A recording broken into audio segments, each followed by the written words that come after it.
right, hello all. We are going to try to make this morning fun, festive, snappy. Mike Dudas, managing partner at Six Man Ventures. We invest in applications across the crypto ecosystem, including real-world assets, and I spent a year working at Paxos on their stablecoin business. We're just going to do quick introductions down the line here. Sure. Good morning, everybody. I'm Justin Schmidt from Ondo. We're the largest provider of tokenized real-world assets. We're about 600 million plus in TVL now. We've been growing about 10% plus per month over month for about the entire year. Glad to be here with you.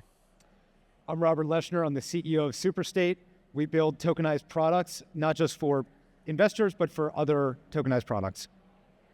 Hi, I'm Carlos Domingo. I'm the co-founder and CEO of Securitize. We are a tokenization platform that works for, asset managers. We're one of the first ones that came out in the market back in 2018 and survived all these years. And now we primarily focus on large tier one asset managers like KKR, Hamilton Lane, BlackRock, etc., and serve them as a regulated entity with our technology and our licenses.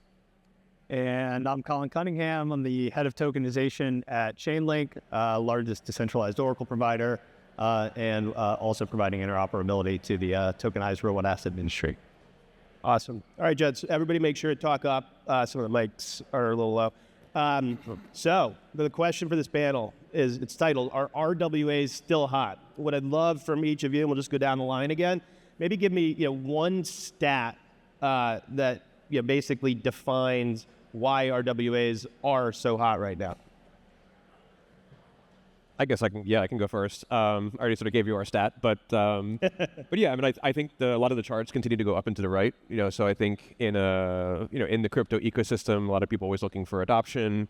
I think the adoption comes slower in the short run, longer in the long run, as the famous Bill Gates quotes. I can never remember the exact quote, but when people are looking for actual practical use cases of public blockchain, people are actually really starting to see that they can be used for traditional financial assets in addition to all the fun, interesting things that crypto people are doing.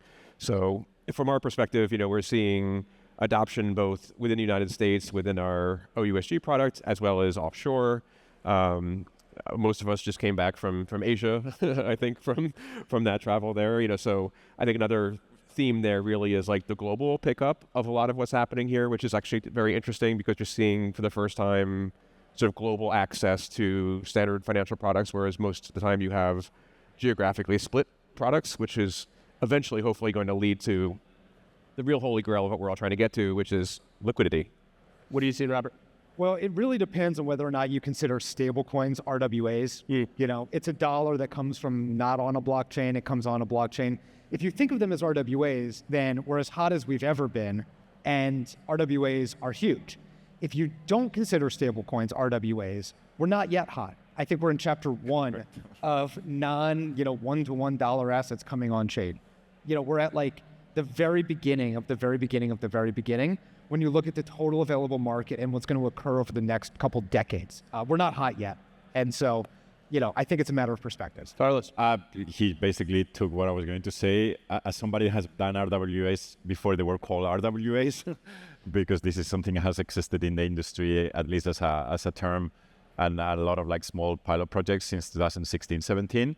I agree with Robert. We're still not even hot. Like if you look at excluding obviously stable coins, we're just scratching the surface. I think tokenized treasuries, which most of us do one way or another, is something that has, rise the last 12 months, but it's just $2 billion, which is nothing compared to the $2.5 trillion crypto industry.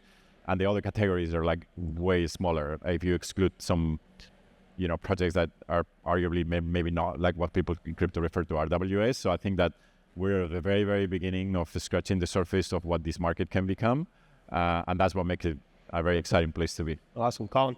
Yeah, I think they are hot, and I think they're hot within the context of how crypto is performing today. So if you look at MakerDAO and the $1 billion billboard they put out for real-world assets and all the applications we saw there, and then also what Aave is doing with Go and their stablecoin, those are all going to be backed by real-world assets. And so I think if you think about what those applications and what interest looked like 2 or 3 years ago, versus the diversity, some of the institutional partners that are around a lot of those applications, we've come a very long way. we're definitely warmer than 2 years ago. That's for sure. For sure. I don't know if hot is still there. So maybe Tempered. what is new this cycle, and we'll go the other way this time, starting with you. What's new that's kind of led to some growth in tokenization this time versus maybe 4 years ago? A number of the folks up here have been working on this problem for 4, 5, 6 years. Yeah, so I think what's really starting to happen is we're starting to see a lot more utility. So if you think about like some of the derivatives use cases, a lot of the lending protocols, and I think a lot of the groups up here have kind of paved the way for that. My thesis here is that if you unlock utility for these real world assets, right, which are traditionally off-chain assets, they need to have certain attributes to perform within the on-chain ecosystem really well. And when you think about making them perform and have utility for a lot of the DeFi protocols that are out there, you start to see a flywheel of success where institutions start to understand that they can work with some of the tokenization platforms that are up here and safely and securely use a lot of the DeFi protocols or some of the protocols that are out there that are truly native because of the composability and programmability of blockchain-based technology. So I think that's probably the key difference. It's not just people buying and holding. It's people buying, levering, people buying and using these tokens in new and different ways. Absolutely. Anybody else want to mention? Well, I mean, if you look at what happened 6, 7 years ago when the tokenization term kind of started, so a number of things happened. First, the crypto people move in a completely different direction and nobody care about anything regulated, and they try to avoid friction as much as possible. And this, by definition, has some degree of friction, which I think is getting more and more acceptable within the crypto economy as a natural thing to work with. Second is the traditional financial firms were not in the space because there was a lot of uncertainty. Is this legal or not? Who are the regulated entities that can deal with it? Who has done it before, etc. If you fast forward to now, like most of these problems have fixed. First, the fact that there is a term called RWAs that comes out of the crypto people, where the crypto people are embracing the concept, is a positive that didn't exist before. Second, I think crypto by itself is large enough for the asset managers to care about because it's $2.5 trillion. So if you can get 10% of that in RWAs or 20, then that's a huge amount of money. 6 years ago, crypto was like, what, $20-40 billion? It was not a thing, right? And then third is like the nature that there's, even though there's still regulatory uncertainty, there is a lot more certainty if you want about how you can tokenize something, how do you use a public distributed ledger as the way to track beneficial ownership, what regulated entities can participate and how, etc. The biggest thing that's new, and I'm actually shocked, Carlos, you didn't bring this up, is the fact that for the first time, I think institutions are starting to really come into the market. You're starting to see, both from the issuer and the sponsors of assets, as well as the investors and the participants, you're starting to see, for the first time, really a lot of an uptick in institutions coming from outside of crypto into crypto because there's a reason to. Securitize has a ton of interesting things here. Superstate does. Behind the scenes, the composition is way more institutional than it's ever been. In the entirety of the asset class, that was going to be one of my follow-ups. I want to add one more thing, because the three of us, we're kind of focusing on the same asset class within RWAs, which are tokenized treasuries. And that makes a lot of sense. And actually, you did a podcast before we launched with BlackRock that explained that very, very well while we were working on that. It's like, well, same thinking, that tokenized dollars is the one that has product market fit, right? Yeah. So the most natural thing is whatever is adjacent to that, to tokenize it first and then move down there from there, as opposed to, and I'm guilty of having done some of those projects myself, was like going to like a, let's tokenize, I didn't do that project, but like a student dorm in North Carolina to provide liquidity. That's not going to work. And people thought it was going to work before, just because tokenization was magically going to enable liquidity and access to stuff like that. And I don't think that these long tail assets will be tokenized anytime soon. And I think we need to focus on the large categories that are kind of trickling down from stables to treasuries to all kind of like yield bearing products, all the way down to so speaking maybe off that theme, Justin, kind of what do you see maybe over the next year or two as some of the biggest areas of future growth in this category, which is nascent but really starting to take off? Yes, I think institutions have been poking around at tokenization for effectively forever, right? I mean, it's been a decade plus of people thinking about it.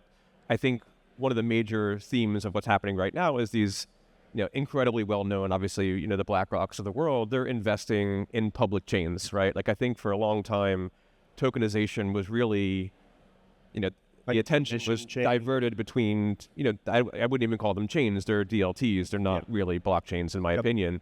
And so a huge amount of institutional learning education went into tokenization on these private chains. And I think a real big theme that we're seeing now, really with, of course, BlackRock and Securitize, hopefully Ondo, Superstate, all leading the way, having that tokenization happen on public chains where there really is a fundamental difference in how the assets are represented. A big thing for us, obviously, is always liquidity, and a big thing always is being able to use the tokens within on-chain protocols. So I think, why would you tokenize something if you're not going to use the token, right? I think that's something I always ask. Tell me a little bit more about that, because I tend to agree. So we hear about composability, but what are some ways that folks are using these on-chain protocols?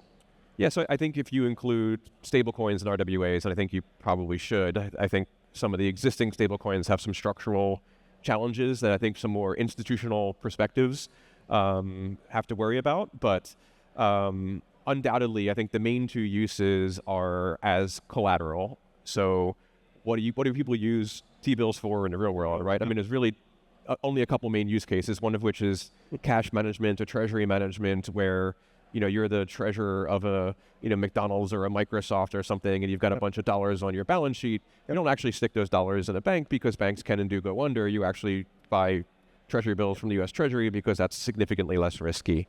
And so one of that is cash management. That's where we started with our first OUSG products.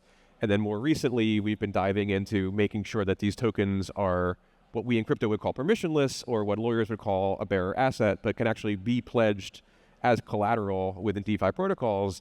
And then once you get to that, you unlock this potential for all these things that we've been talking about for forever, these things like composability and new finance, where you come up with new ideas. But you really need to get to a token that represents this in order to unlock that. Anybody else want to talk about maybe something you're excited about over 18, 24-month horizon? I think that everybody talks about compositability and DeFi integration, etc., but it hasn't really happened yet. It hasn't. So it's not there. Like whatever, we're in this stage where you can basically transfer the security better on a blockchain than off-chain, that you can maybe get better liquidity mechanisms and stuff like that, maybe post it as collateral at institutional level, but the actual, put your collateral in Compound or Aave or any of these protocols, or use it in Uniswap to provide liquidity or in Curve, this is really not there yet. And that's the big unlock, right? And how does it happen is not clear. I mean, if I knew how to do it, I would have done it already. But because you just basically trying to bring together two very different worlds, like the world of RWAs, which by nature, excluding stablecoins, is a permission nature where you have to whitelist wallets, you have to use smart contracts to control transfers and stuff like that, because it's a regulated instrument, as opposed to the world of DeFi, which by nature is permissionless and anonymous. Yeah. So how you kind of find somewhere in between that those two things interact?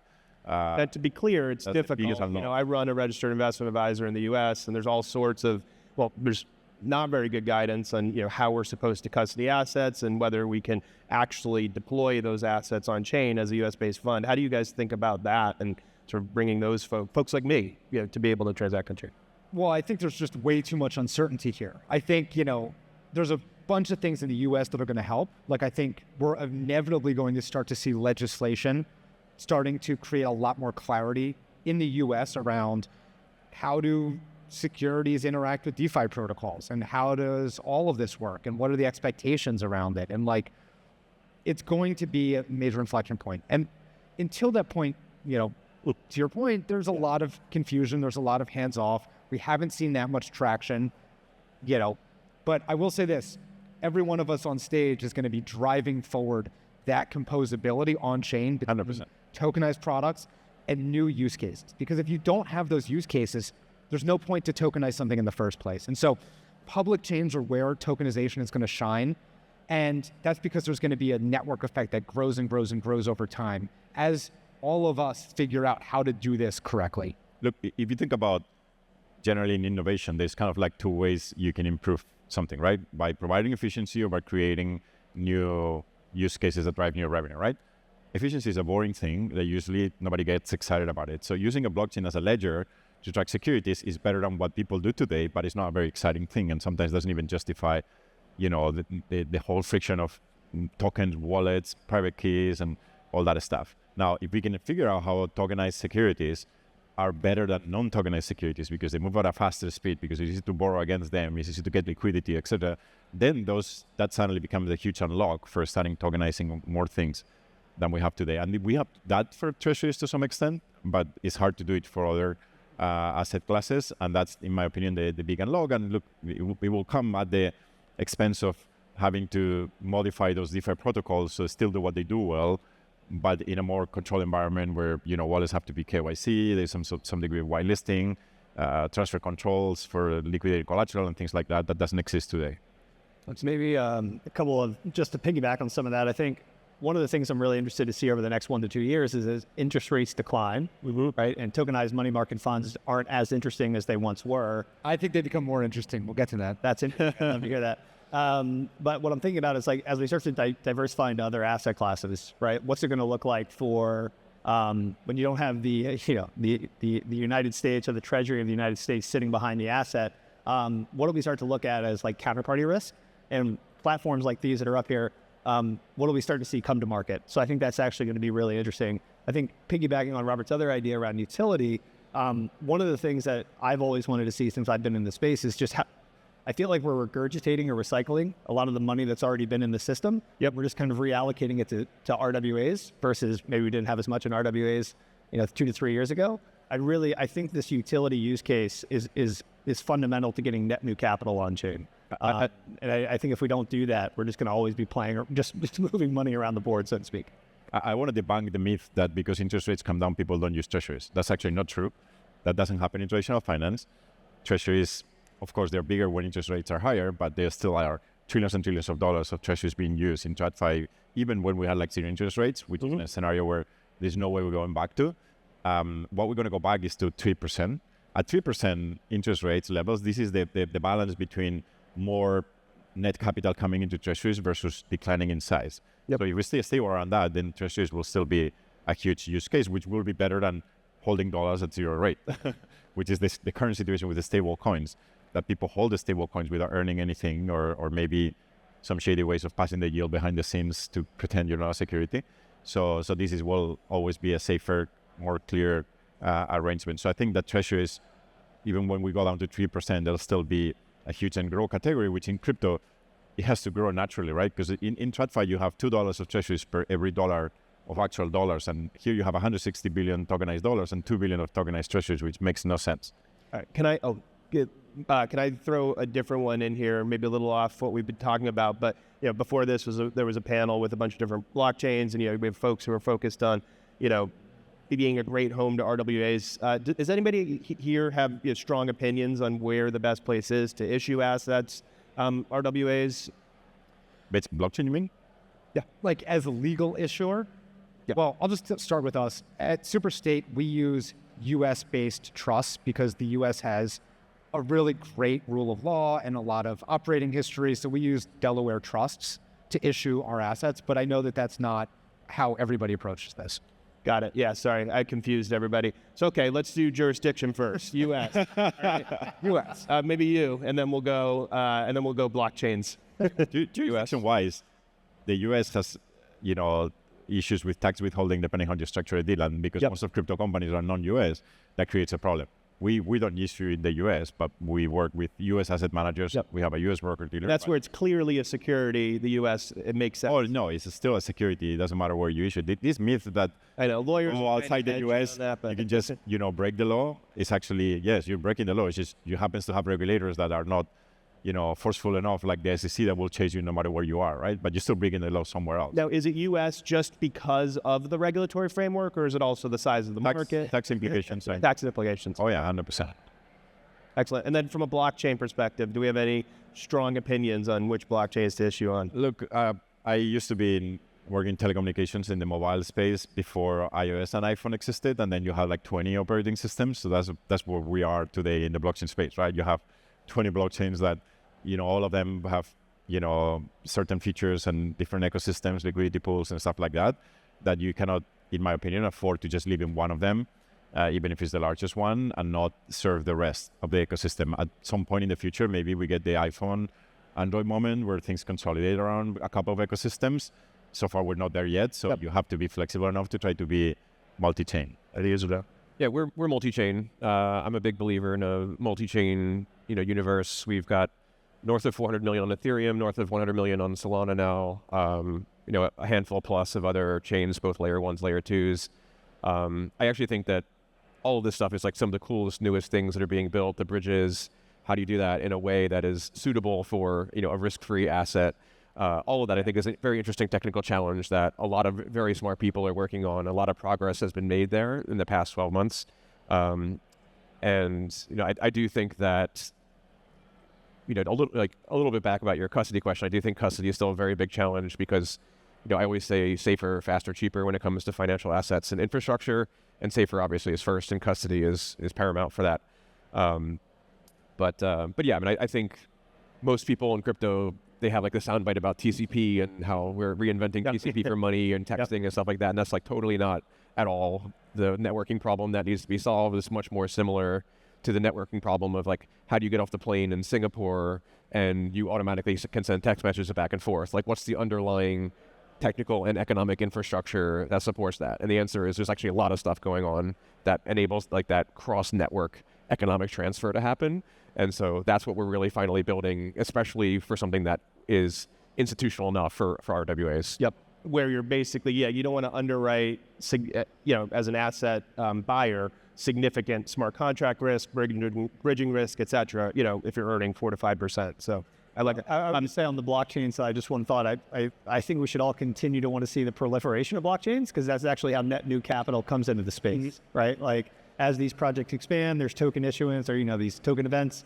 That's usually where you're seeing more money flow in, right? And then those foundations, those DAOs, those organizations are allocating to real-world assets. So I actually think it's very important for the growth of the industry and for the expansion of real-world assets. I wish though that there were more actual projects building stuff than more people building more infrastructure, right? Because I think we have plenty of infrastructure already. We're lacking applications. Yeah. I think there was another panel here about like how we find a product market fit, or is there a killer app? Like, the reality is that not. Like, all right, this is lightning round, boys. We got 15 seconds for each of you. Your most contrarian view about RWAs. Let's just go down the line, or whoever has their first thought. 15 seconds each. Oh, we're starting with me?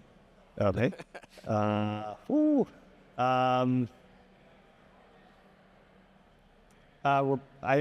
very, stablecoins terrify me. That's what I'll say. And the reason I'll say that is... Me as well as an investor, by the way. Yeah, I mean, because I don't know what the term stable means anyways. Okay. That's probably my contrarian view. I think that the contrarian view is with the title of the panel, right? RWAs are not still hot. It's not that they're still hot. It's they haven't been hot yet, so they will be hot. All right. I guess my contrarian view will be based on the question before this one, which is what blockchains are you using. At Superstate, we're just on Ethereum because we believe that there's enough of a network effect on Ethereum that there's no motivation to go beyond that for now. All right, last one. We're out of time. Oh, you lucked out. No, okay. Come on, you can still say something. No, I mean, I am like uber bullish on RWAs. I think in 10, 15 years, all the world's assets are going to be underpinned by blockchain technology, and it's going to be super obvious to all the young people that are learning that it wasn't the case all along. I think my contrarian view is I think this stuff's going to happen a lot faster than people think. I don't think this is going to take 10 years. I think that you're really seeing, in particular, a lot of the asset managers poking their head in here and actually really doing interesting things. And so I think it's going to happen in much sooner. It does feel like it this year. Well, thank you guys. Really appreciate it. Thanks, Mike. Thank you. Follow you, Colin.